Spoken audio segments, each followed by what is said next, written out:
Welcome to The Jury is Out, a podcast for trial attorneys who want to sharpen their skills and better serve their clients. Your co-hosts are John Simon, founder of the Simon Law Firm, and St. Louis attorney Erich Veith. Welcome to another episode of The Jury is Out. I'm Erich Veith. And I'm John Simon. Today, we're going to do part 2 of starting your own law firm. So, Erich, we've talked about the decision to go out on your own or start a firm with somebody else. And we've talked about the pros, cons, benefits, challenges. And what I'd like to do is go through some of the things on my list and your list of advice, what you need to do, what you need to be thinking about if you're really considering going out on your own. Top of the list for me is a mission statement. Absolutely. There's a very, very old saying, if a man knows not to which port he sails, no wind is favorable. You got to know where you're going. What do you want your firm to be? And I think it's going to be answered in large part as to why you're doing it. Why is it that you want to start a firm?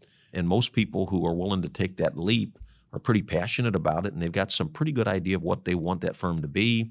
So I think you need to give that some thought and put it on paper. Write out a mission statement for your firm. What it is that you want to be known for. What do you want to strive towards? I don't know if I've ever told you this about my first day of law school. I was a philosophy major. What am I doing in law school? Well, I just thought it'd be interesting to figure out the puzzles and the problems. And I really didn't know what I was doing. And my first lunch, I found 3 people I sat down next to. And I said, hey, mind if I join you for lunch? And no problem. And at that point, there's 4 of us at the table. And they were going around the table talking about what their aim is for being a lawyer. And it was about money, money, money. That was it. It was, I want to make a lot of money. Here's a field where I can make money. And I thought, man, I'm in the wrong place. And it was really discouraging. I wondered whether I should have even signed up for law school. And I hope they turned out better. I mean, I think 2 of them dropped out of law school, actually. But there's something about finding who you are and what excites you about doing these difficult things. And we've talked about that often, about making sure that you do what you're passionate about, what you can be proud of looking back at it.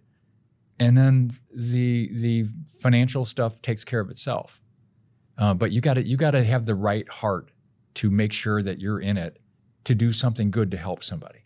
I think that's where I would start. We gave this a lot of thought, and I don't know that we actually wrote it down in the beginning when we started, but we all had a couple things in common. And it was myself, and Paul was one of my partners, and Jeff was the other partner. The 2 things really at the top of the list that we agreed on right from the start.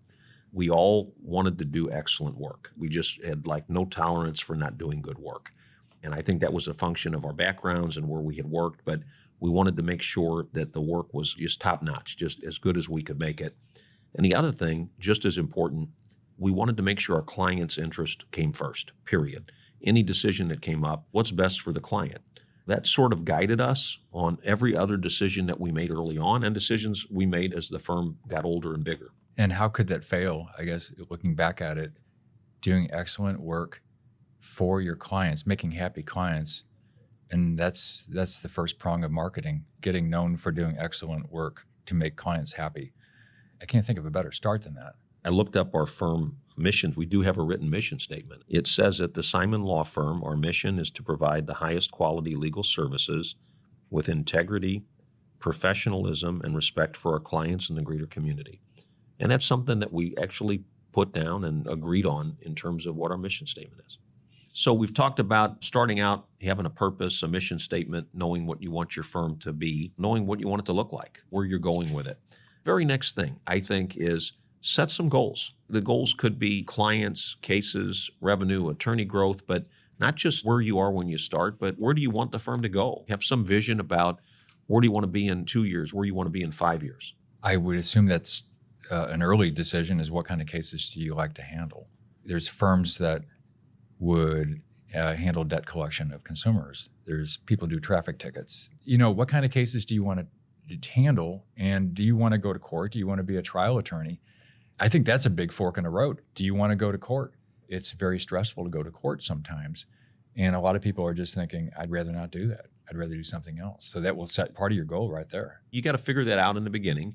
I'm going to get real practical now. And this is a list I put together of things that if you're getting ready, if you're talking with somebody else, or you're thinking about going out on your own, this is the list as a business plan, basically, is what it is. Practice of law is a profession, but it's also a business. If you don't think it's both, you're not going to be practicing law long, I don't think. But you need to think about these things before you get started. I think top of the list is finances. It's cash flow.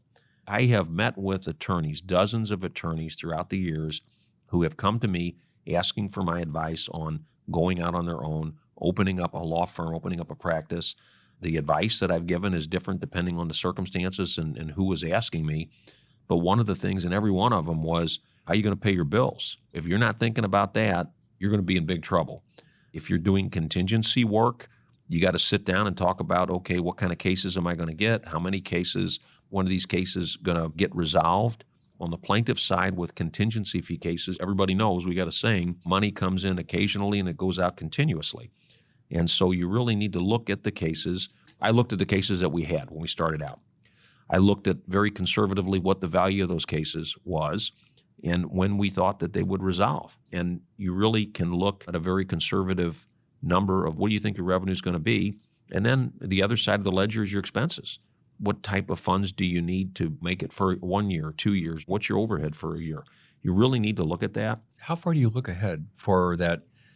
Maybe not just you, but let's say there's an attorney with 5 years of experience going out on their own and they want to do plaintiff work. So this is contingent fee work.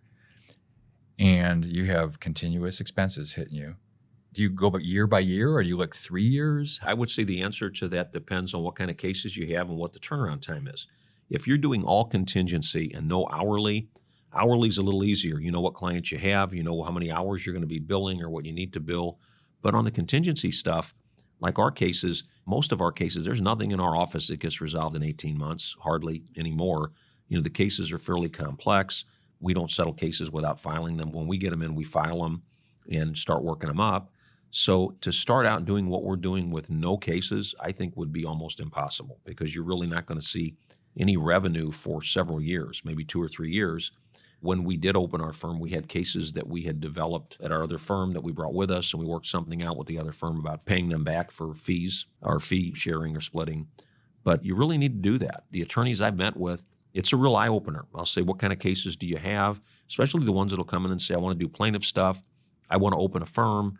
It's a long process, opening the firm, doing some marketing, getting the case signed up, getting it on file. You're looking at a minimum of a couple years before any of those cases are really going to turn into anything. You need to think about that. The second thing on the list is establish a relationship with an accountant or a bookkeeper, somebody you're comfortable with, somebody that you can trust, somebody that's going to be there to help you answer questions. Things like what form of business? Is it an LLC? Is it a partnership? Just to answer those types of questions. A lot of attorneys I know don't have a business background, so you really are going to depend and lean on somebody with a business background. You should have a regular accountant. And when you're starting out, you're probably not going to have the luxury of having a bookkeeper in-house or an accountant in-house. It's probably going to be somebody outside your firm. The next thing on the list, banking relationship. That is incredibly important. I remember that when we started 21 years ago, the three of us set up an appointment with the banker that our old firm had been working with. We were trying to get a line of credit established for cases, and we had some significant cases, so it was a significant amount of money. And I just remember the banker that we were meeting with and talking to seemed real nervous. He was asking us questions, kind of beating around the bush about collateral and all this. So you're starting out a new firm, huh? We had to explain the contingency component of it, and he just didn't seem real confident in the plan, so to speak. And then all of a sudden he started asking some more detailed questions about homes and resources and collateral. And boy, did he cheer up when he knew, that we had actual collateral for the line of credit. And I think that's when the coffee came in. And I'm kind of joking around a little bit. He thought you were going to lose all your cases. Yeah. You know what? He was a really, really good guy. We're still with the same bank 21 years later. They've done a phenomenal job for us. And we've got a really, really solid relationship with them that we built over the years. But number one, think about your cash flow. Actually put pen to paper and figure out how you're going to pay bills in the next 12 months, 24 months, and so on. Hire a good accountant. Establish a relationship with a good banker, somebody that you need to get a line of credit in place. The next thing is office administration. And this is going to depend on the circumstances. If you're starting a firm and you're going to have 5 or fewer attorneys, it's probably not feasible from an economic standpoint to have a full-time administrator. You could have somebody come in part-time, do the books a little bit, pay the bills, things like that. It's probably not a good idea to have one of the attorneys doing it. And I think there's a way to do it where you can have somebody come in maybe one day a week and write the checks and do that. But you certainly need somebody to help you with the administration. The next thing is have a marketing plan. We did a whole session on marketing. You need to be thinking about marketing, I think, way before you even start the firm. You want to talk about how you can market the opening of the firm, how you can get the word out to everybody. You need to have a plan in place. But we're talking about your business plan for starting a new firm. Cash flow, accountant, banker, office administrator, part-time or full-time, a marketing plan. The other thing, too, is it's never too early to start thinking about good policies and procedures of the firm. Running conflict checks. Not doing that, you can get into trouble. Diarying and keeping track of statutes and limitations. You want to make sure you don't miss a statute and things like that. And for me, Eric, it was really easy on a lot of these policies and procedures because I had worked at 2 other firms that did an excellent job with all of this stuff.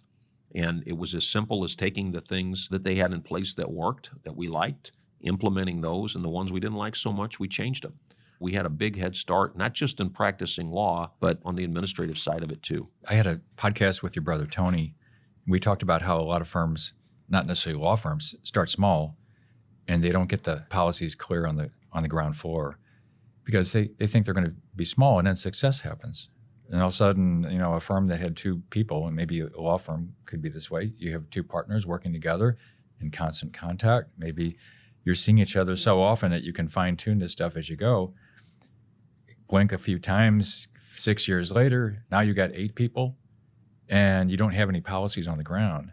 So I'm wondering, I'm not asking you what your policies are, but do you have a thick policy manual, or is it all written? How much do you document and have manuals that people follow? Well, we have it in writing, and one of the benefits of having it in writing is when we hire new paralegals or secretaries or attorneys, it's nice to have it in one place so they can look it over so that nobody's missing anything. Once a year, we go through and we have meetings with the staff and meetings with the attorneys, refreshing on policies. And a lot of the more important policies we cover on a more regular basis. So, Eric, let me ask you this.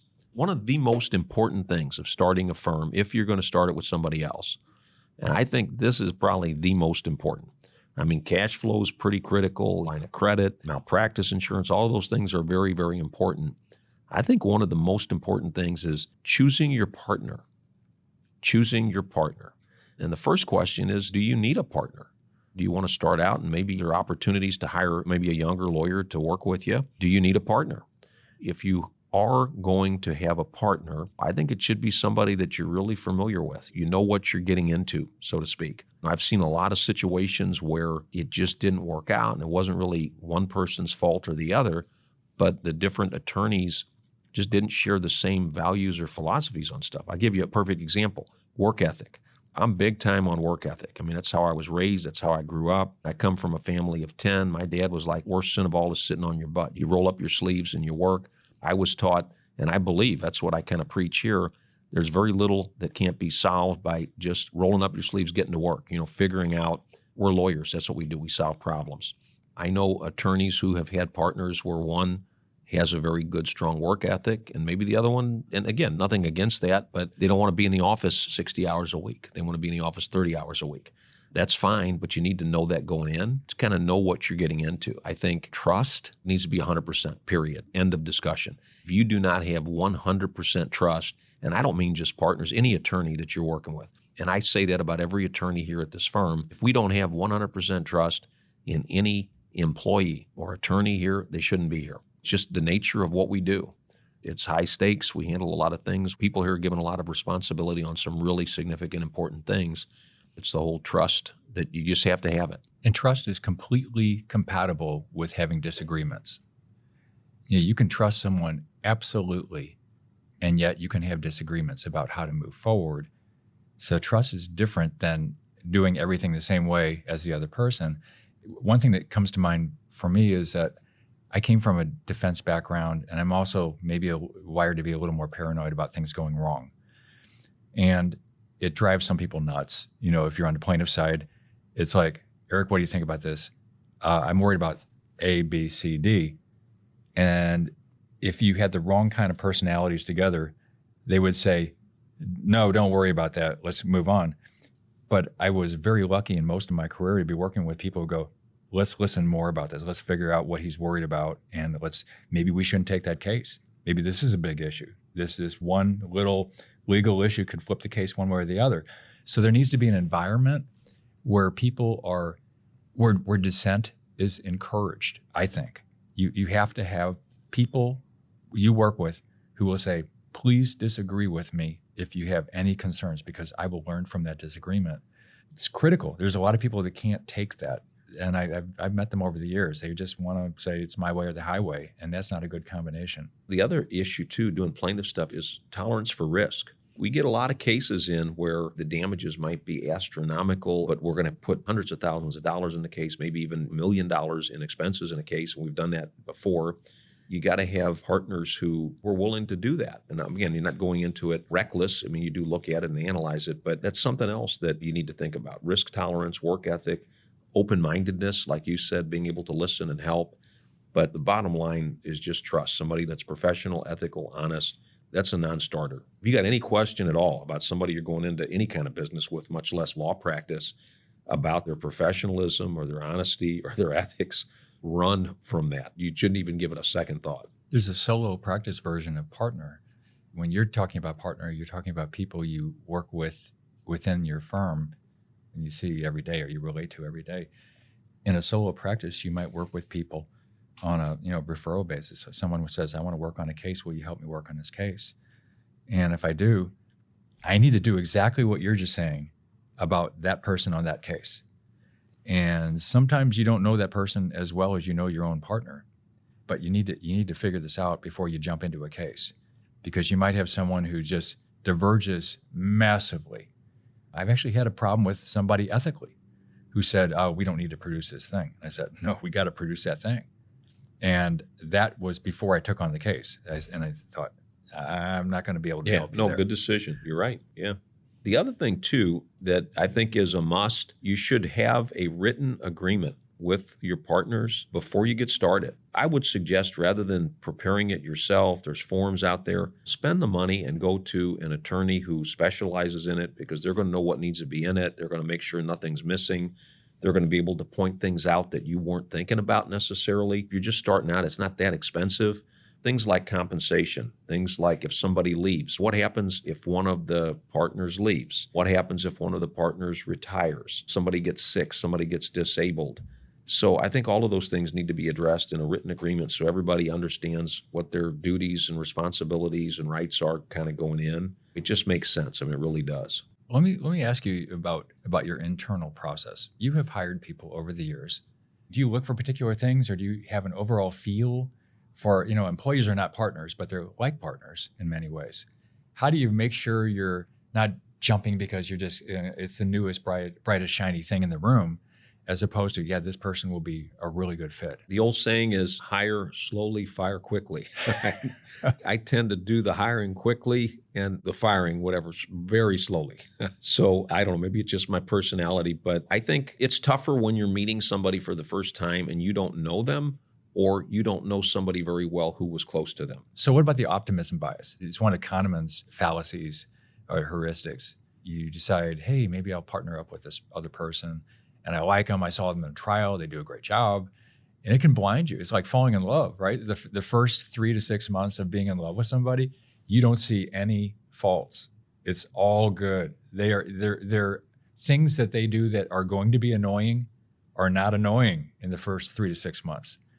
Same thing with partners, right? You saw them in a good moment. You think, this is great.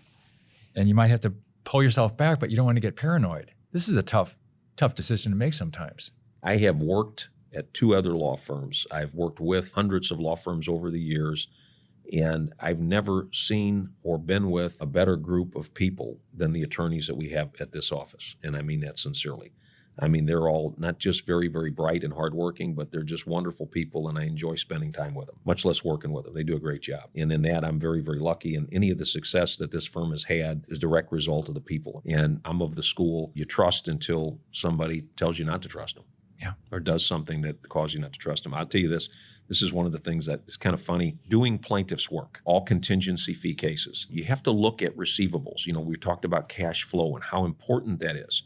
And one of the most difficult things to do, I mean, it's just crazy difficult, is to try any kind of prediction of what's going to happen on a particular case. I can look at a case and I think I'm probably 90% plus accurate historically in terms of whether we're going to be successful with that case. It's another thing to be that precise in terms of the value. And that's because each case is sort of like a roller coaster. It's a journey. Cases don't stay the same when they come in the door. We work on them, we do discovery, and some cases get a whole lot better, and sometimes they get worse. So it's really hard to predict. And nonetheless, I wanted some type of certainty in terms of, are we going to have any revenue next year or the year after? And so what I did is I asked the attorneys to very, very conservatively give me some type of estimate as to what the value of a case was. Like our inventory of cases. What do we have? When are they set? Because without a setting, I'm not really interested. If a case is going to get done, get resolved, get tried, won, lost, it's a trial setting. So one of the attorneys here, my former partner, Paul, would never do that. Never do that. He said, that's ridiculous, and you're just going to jinx it, and I'm just not going to commit to that. He wouldn't put down any value. And I said, I'm not asking you what's going to happen in a particular case, but I would like to know if you have some general idea, even a vague idea of the types of cases that we have and the estimated value. So I never did get any numbers from Paul. And there was another attorney here, a younger attorney, who had a case list. And I asked each of the attorneys to do that maybe a couple times a year or so. And the numbers that this attorney had on the list were so high. So they were like crazy high. I came in and said, wow, if this happens, we can all retire next year. And he didn't laugh. So anyway, it's not an exact science, to say the least. All we can do is make sure we take in good cases and do a good job working them up. And we've been doing that. And everything turns out very, very well. I'm thinking of Kahneman again, the small number fallacy, where if you take a very small sample, it can be erratic as far as what happens. When you take more cases and spread it out, and you've got, 12 attorneys 14. now? 14. And so you got a lot of attorneys, a lot of cases, and it would seem like your blood pressure can go down a bit because you now spread it all. You got so many cases going at the same time that some are going to lose. You know that. And others are going to win. Hopefully, most of them get you some result. And I would say this, those of you not starting out right out of school, most attorneys, when they start a firm, are leaving from some other place, some other firm. I would say be very, very careful not to burn any bridges. Keep a good relationship with the attorneys that you've worked with. Sometimes rocky. It's not always smooth when one or more attorneys leave a firm and start out on their own. But all of that passes. There's a little bit of friction and maybe some hard feelings right in the beginning, but that goes away pretty quick, especially if you handle it the right way. And it's really a good thing for you because that's a real good source of business. I have attorneys here that for different reasons have left and joined other firms. I always make sure it's a positive. What I do, and I still do it, I send them cases. 90% of the stuff we look at, we end up not taking, and we find a home for it with other lawyers. And one of the first places I look are attorneys that used to work here. And you just want to make sure that you handle it the right way. Be upfront. You hear these stories about attorneys leaving a firm in the middle of the night and taking the files, that kind of stuff. That's crazy. You just don't do that. As I said, when the three of us decided to leave our old firm, I think we gave 4 or 5 months notice. We're going to work till the end of the year. The nice thing about it, too, is we had a written agreement in place that spelled out exactly what's done when you leave, and that helped. But there was never any real thought to not doing it that way. What's your gut feeling about how often that happens when a firm splits in two or some people leave a firm? How often does it happen as a general rule? Maybe you don't know enough of the inside scoop on a lot of these things, but my impression is there are hard feelings on many of these cases. Yeah, I think there are, like I said, initially, but those hard feelings either will subside or get worse depending on how you handle the situation. And I think it's more the responsibility of the attorneys leaving to do it in a way where you're treating people respectfully, you're being professional, you're honoring your obligations. I've gotten business from the firms that I've been with, a ton of business from them, and I've actually worked on and tried cases with firms that I used to be with and attorneys I used to work with. I'm having this image of when things are going well, you have basically an institution that extends way beyond the bounds of your building, and it takes on all the potential referral sources, including opponent attorneys on your cases. You're embedded in your community in a very intricate way. And I think we've talked about this often. Like one of the worst things to do, one of the most self-destructive things is just to burn a bridge. Like, why would you ever burn a bridge? Even if you think you're right and you were wronged by somebody else, like, why would you ever burn a bridge? So in kind of wrapping this up, I'm going to give you the silver bullet now. Okay. Actually, two things. One is based on what we've been talking about, be practical about it, explore it before you jump ship, put pen to paper, look at what things cost, look at marketing expenses. You can figure out a lot of those things. What am I going to market? What kind of cases am I going to get? And if you're already practicing somewhere else, you probably have some good resources, some good relationships to lean on when you leave.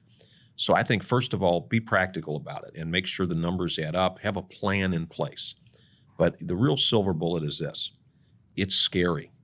You're going from a place of comfort and you're getting a paycheck and you're not having to be responsible for paying all the overhead and all the bills. And that's a scary, scary thing, especially if you've done well, you're successful. And the silver bullet is this. Have confidence in yourself. Whatever you are worth to somebody else, you're worth at least that much or more to yourself, okay? And I will tell you, I've given this advice literally to dozens of young attorneys, not so young attorneys, who made the jump and started their own firm.